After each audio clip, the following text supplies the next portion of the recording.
Hi, I'm Kevin Dunn, the Get Fit Guy, and I'm here to share my accumulated decade of knowledge in the strength and conditioning industry with you to help you to become the best version of yourself.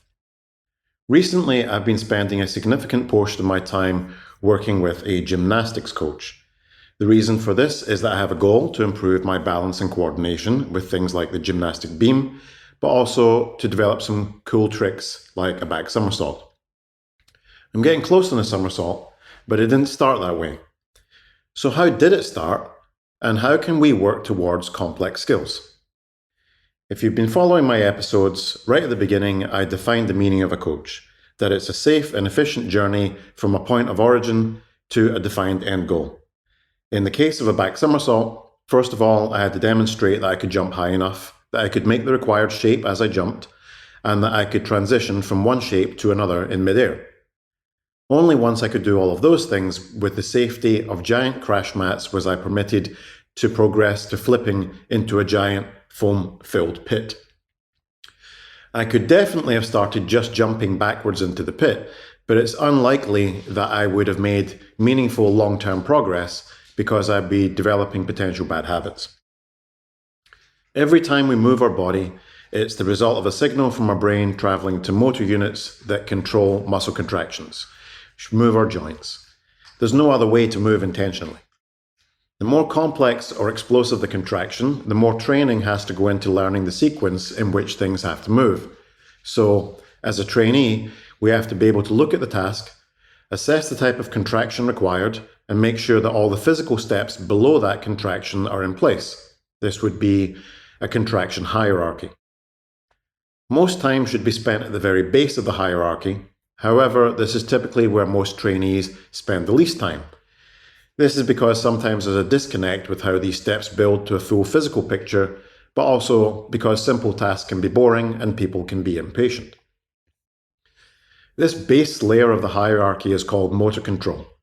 It involves training slow or even static contractions which develop the patterns needed to perform the advanced movements.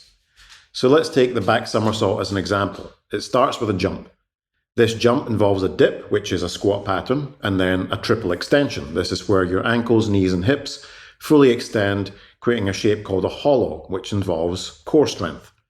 Finally, there's a tuck, where you bring your knees to your chest, which is another squat, before you land and then absorb that impact with the legs.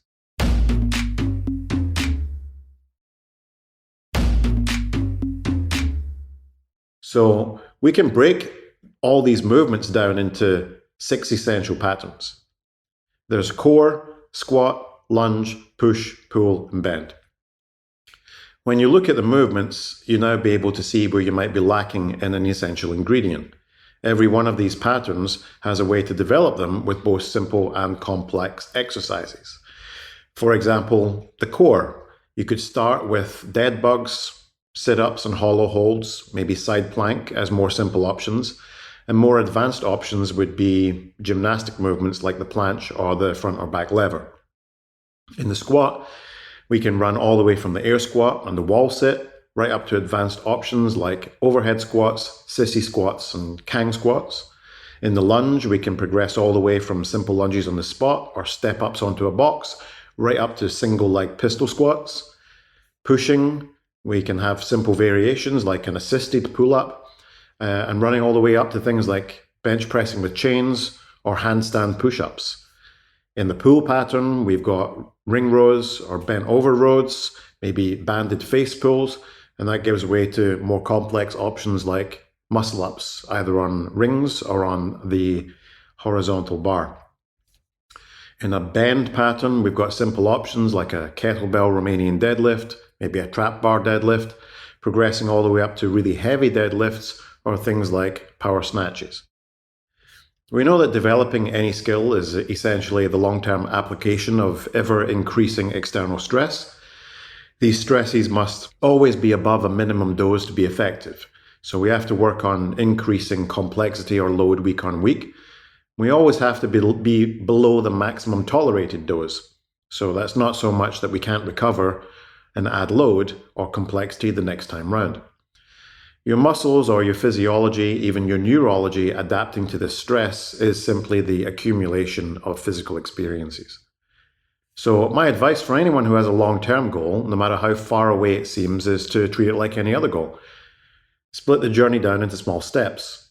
Reverse engineer the process and help you figure out where you are now and what components and what parts of the task you're missing. Then work on the component parts, developing the motor control required. Enjoy the process and don't be frustrated that you might still be far from the end point. You've got to take enjoyment in the mastery of each step. As I said last week, practice doesn't make perfect. Perfect practice makes perfect. So the better you become at each piece of the overall puzzle, the better you will be at the final product when the time comes. What are you working on right now? Do you have any skills that you're developing? And how are you splitting them up as a plan of attack?